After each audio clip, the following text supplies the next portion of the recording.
Esse vídeo é para você que não sabe o que falar na primeira sessão de terapia. Para quem caiu aqui de paraquedas, eu sou Letícia Lira, psicóloga clínica.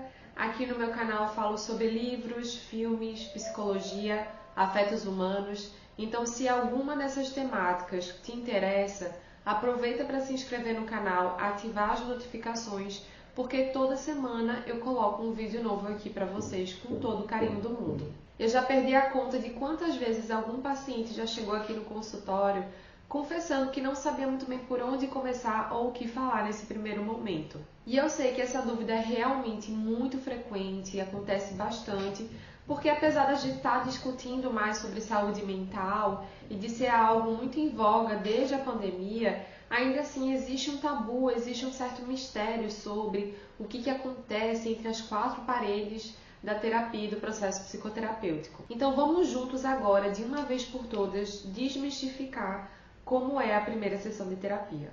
Como eu já falei aqui diversas vezes, a terapia é um encontro, não no sentido romântico, um date, mas encontro no sentido de ser uma relação entre duas pessoas, entre o psicólogo e a pessoa atendida.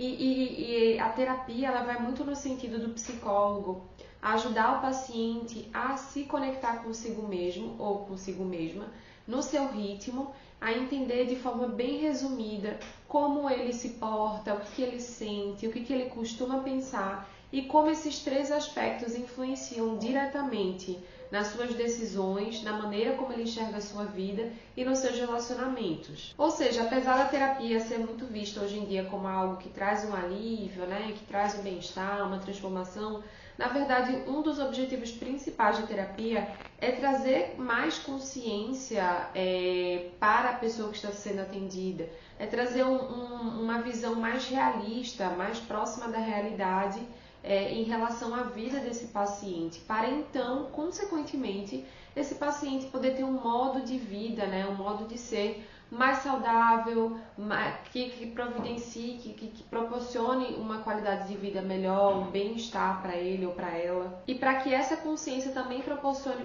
repertórios, ferramentas para que o paciente viva uma vida mais autêntica, né, mais conectada com o seu próprio modo de ser. Agora, partindo dessa premissa, quanto mais conteúdo a gente tiver, quanto mais a gente souber das vivências do paciente, da sua história de vida, das suas relações mais significativas, dos momentos que mais lhe marcaram, seu contexto familiar, história pessoal, tudo isso vai nos ajudar cada vez mais a trazer hipóteses, a formular argumentos junto com o paciente, a conseguir trazer intervenções que possam ser mais significativas e que tenham mais sentido, entende? E claro, tudo isso é tecido junto com o paciente, conforme ele vai trazendo, a gente vai dialogando, como eu disse, né, uma relação, então a gente vai tecendo essa história de vida, esse modo de ser junto com o paciente. Então, quanto mais o paciente puder falar sobre a sua própria vida, mais propriedade a gente vai ter para poder tecer junto com essa pessoa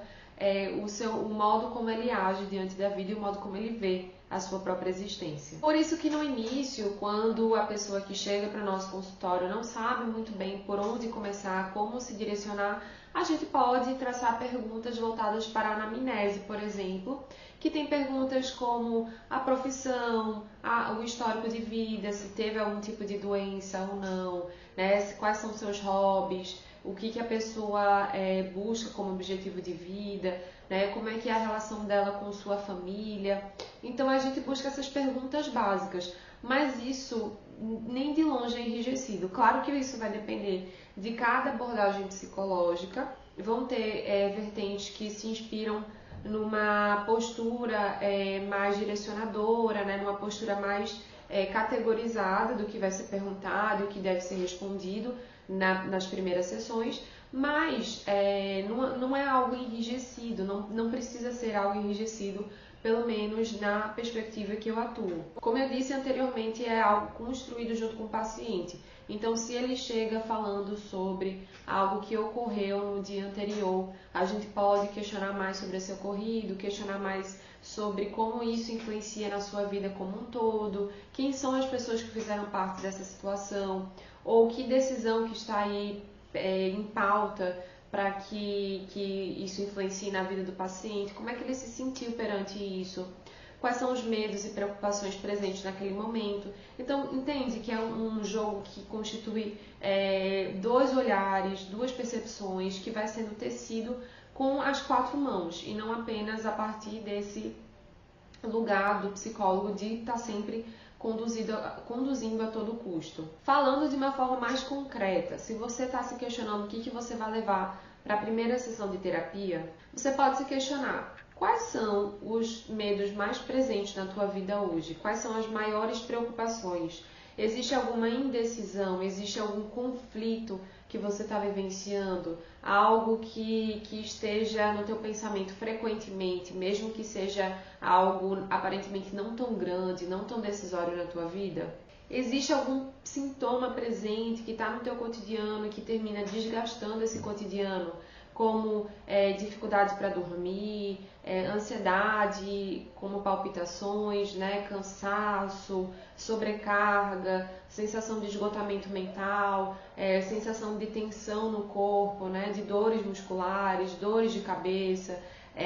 Você pode descrever esses sintomas que você vem vivenciando ultimamente ou ao longo da sua vida, ou você pode até trazer uma vivência que parece que está no passado, mas que parece que ainda não foi ultrapassada.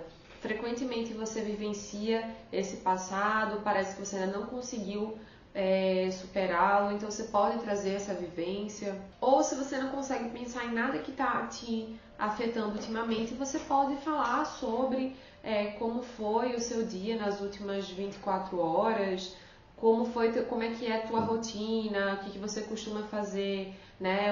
No que você trabalha, no que você estuda, o que você gosta de fazer, o que você sente falta, quem são as pessoas mais próximas de você, ou o que você sente falta, né, nas pessoas. Então, assim, existem inúmeras maneiras de começar o processo psicoterapêutico. Como eu disse, não existe um manual enrijecido do que deve ser dito, de como deve ser dito. E posso ser bem sincera, a terapia é um vínculo que se faz ali de uma forma tão singular, tão única, com cada paciente, que nem teria como a gente realmente ter um manual de como seguir nessa primeira sessão que fosse enrijecido, que fosse imutável, né? Então, claro, a gente tem um parâmetro, a gente tem a nossa anamnese, a gente tem a necessidade de preencher um prontuário, de saber informações iniciais desse paciente, mas isso também pode ser feito de uma forma flexível e isso também pode ser conduzido de acordo com o ritmo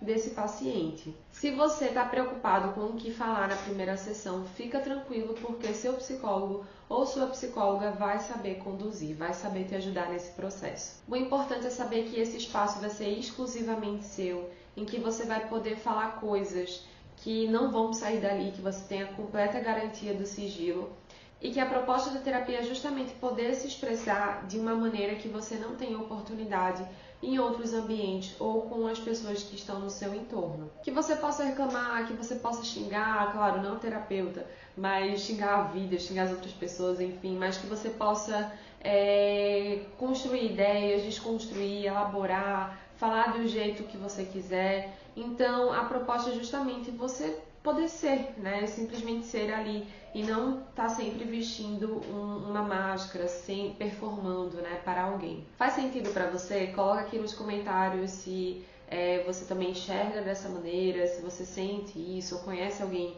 que já vivenciou isso, e aí a gente também vai trocando ideias aqui para também poder compartilhar as nossas experiências. A melhor maneira de eu saber que você gostou do vídeo é quando você curte, quando você se inscreve e ativa as notificações. E aí isso também ajuda no crescimento do meu canal e ajuda a fazer o YouTube a entender que esse conteúdo é relevante e que outras pessoas também podem se beneficiar dele. Então não deixa de fazer essas ações, vai me ajudar muito e não custa nada.